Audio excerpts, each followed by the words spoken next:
وسلام على عباده الذين اصطفى اعوذ باللہ من الشیطان الرجیم بسم اللہ الرحمن الرحیم وجعلناكم شعوبا وقبائل لتعارفوا ان اکرمکم عند اللہ اتقاکم صدق اللہ مولانا العظیم وصدق رسولہ النبی الکریم الامین بلغ العلا بکمالہ کاشف الدجا بجمالہ حسنت جمیع خصالہ صلو علیہ وآلہ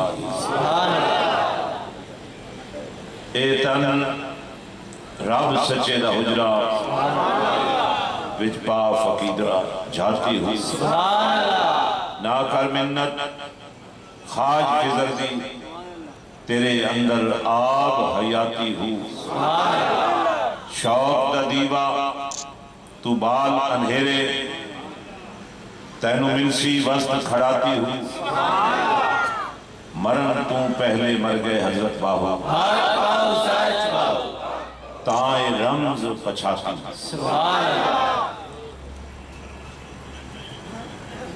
اور جس طرف چشم مصطفیٰ کے اشارے ہو گئے جتنے ذرے سامنے آئے ستارے ہو صاحبان عزت و احتشام حضرات علماء کرام زعماء ملت اہل اسلام بھائیو السلام علیکم ورحمۃ اللہ وبرکاتہ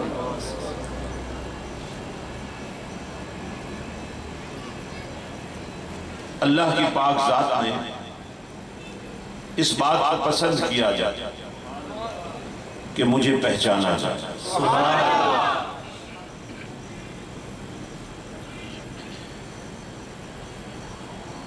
یہ جو پہچان اس نے اپنی عطا کرنی پسند فرمائی ہے یہ بھی اس کا کرم ہے پردے سے باہر بھی نہیں آنا اور پردے میں بھی کسی نے نہیں جانا اور پردہ بھی نہیں اٹھانا اور جلوہ بھی دکھانا یہ وہ بنیاد ہے جس کے نتیجے میں اللہ تک پہنچنے کے لیے یہ اللہ والوں کو اللہ نے وجود عطا کرتا بے شمار مخلوقات ایک سے ایک بڑھ کر لیکن جو حسن جو جمال جو مناقب جو فضائل جو عزت جو عظمت جو شان جو قدرت جو اختیار اللہ نے نبیوں کو عطا فرمایا اس کی کوئی مثال نہیں ترتیب کچھ یوں ہے مخلوقات میں اللہ نے انسان کو چنا اشرف المخلوقات بنایا انسانوں میں مسلمانوں کو چنا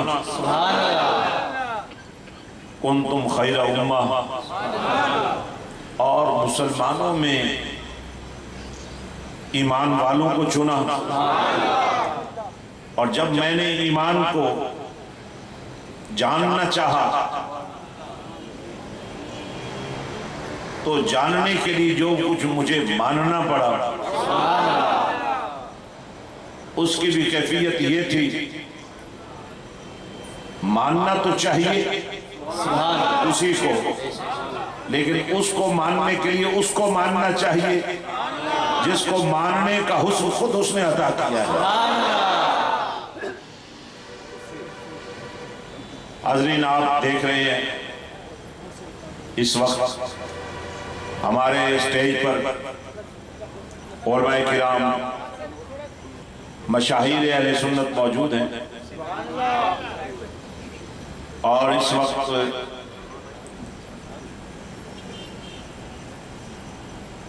محسن اہل سنت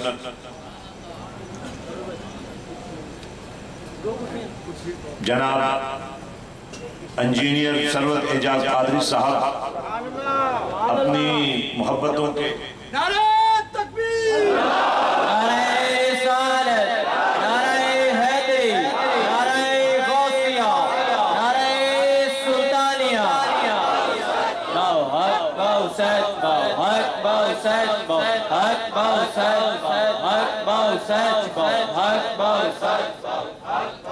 ہم انہیں بھی اور ان کے تمام رفقاء کار کو عرس مبارک سلطان العارفین برہان الواصلین حضرت سخی سلطان باہو قدس سر العزیز کی اس روح پرور تقریب میں خوش آمدید کہتے ہیں۔ حاضرین،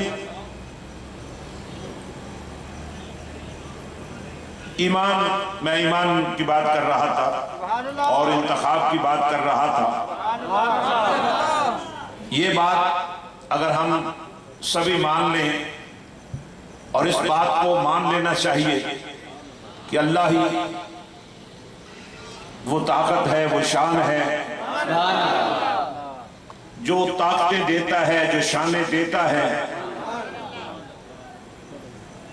تو یہ ہم نے مان لیا کہ مخلوقات تو بے شمار ہیں،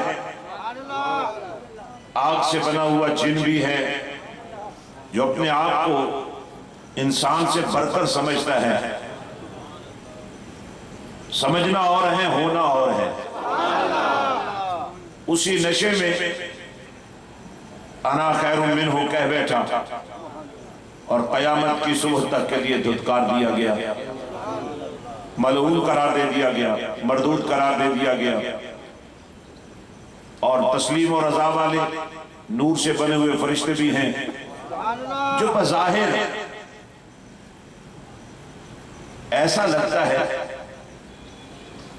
کہ اللہ کی مخلوقات میں سے سب سے اعلیٰ ترین مخلوق ہونی چاہیے، لیکن فیصلہ تو پروردگار نے ہی کرنا ہے۔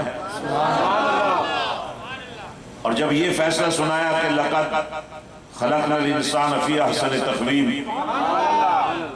کہ دیکھو انسان کو مٹی سے ضرور بنایا گیا ہے، لیکن میں بنانے والا جب کہہ رہا ہوں یہ سبحان اللہ، احسن ہے اپنے تقویم، اس کا حسن برتر ہے،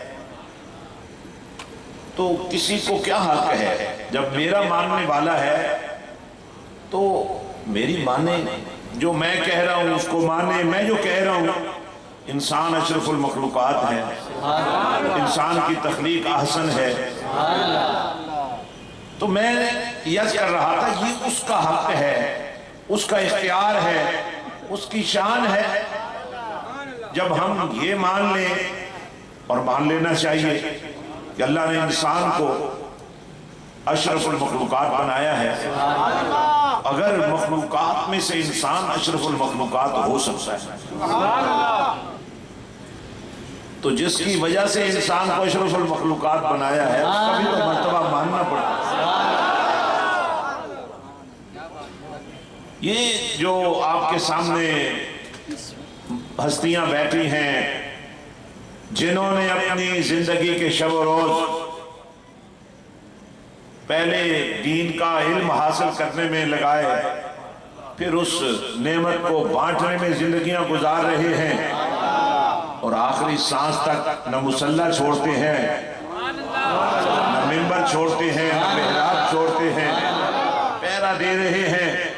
آپ کو صبح و شام بلاوا ان کی طرف سے آتا ہے کہ آؤ اللہ کی طرف رجوع کرو، اللہ کے پیار کا نور اپنی زندگیوں کا حسن بندگی بناؤ۔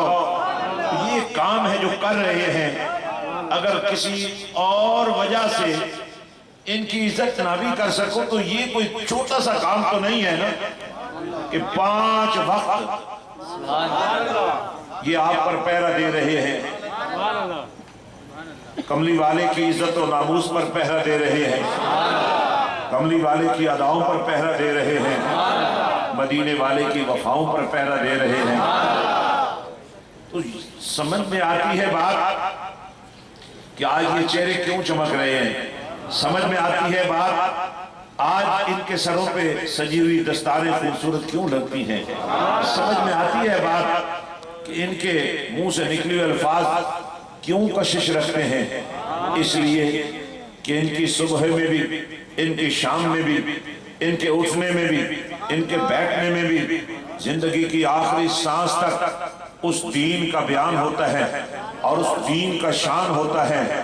جس دین نے جس کو پسند کر لیا، جس کو چن لیا، جس کے مقدر میں یہ دین آ گیا، کہیں سے صداقت کا نور پھوٹنے لگ گیا، کہیں سے عدل و انصاف کا شہرہ مچ گیا، کہیں سے حیا پر لوگوں کو حیائیں آنے لگ گئیں، کہیں تدبر پر اور علم کے حسن پر لوگوں کو ناز ہونے لگ گیا، کہیں شہادتیں تڑپیں اور کربلا کی سرزمین اسلام کی نشاط ثانیہ کا باعث بن گئی، اور یہ سلسلہ روکا نہیں، بغداد تک پہنچا، بخارا تک پہنچا، سرہند تک پہنچا، اور یہی محبتوں کا نور اجمیر تک پہنچا، اور یہی نور شورکوٹ تک پہنچا۔ کراچی بھی اسی نور سے آج تک چمک رہا ہے، دمک رہا ہے۔ کہیں عبداللہ شاہ غازی تو کہیں سندھ کی سرزمین پر عبداللہ شاہ صحابی، اور پھر کہیں سندھ کی دھرتی پر شاہ لطیف، اور کہیں شہباز قلندر، اور یہ ساری ہستیاں جدا گانا نظر آتی ہیں۔ دعوے تو اور بھی بہت لوگوں نے کیے، بڑے بڑے ہر دھرتی کے دعوے دار آئے، بڑے بڑے یہ چکر چلاتے رہے کہ یہ دھرتی میری ہے، وہ دھرتی میری ہے، لیکن جن کے نام یہ دھرتیاں لگی ہیں آج بھی سندھ کی دھرتی کوئی دیکھ لو، آج بھی ہر واقف و ناواقف کہتا ہے یہ سندھ کی دھرتی پیر فقیر کی دھرتی ہے۔ سبحان اللہ۔ اور آپ سرائیکی بیت میں چلے جائیں، وہاں جو تاجدار جلوہ گر ہیں، کیا سندھ اور کیا ہند، سارا ان کے فیض سے چمک رہا ہے۔ پنجاب میں چلے جائیں، لاہور چلے جائیں، ایک داتا ہی ایسا ہے کہ اس جیسا کوئی داتا نہ۔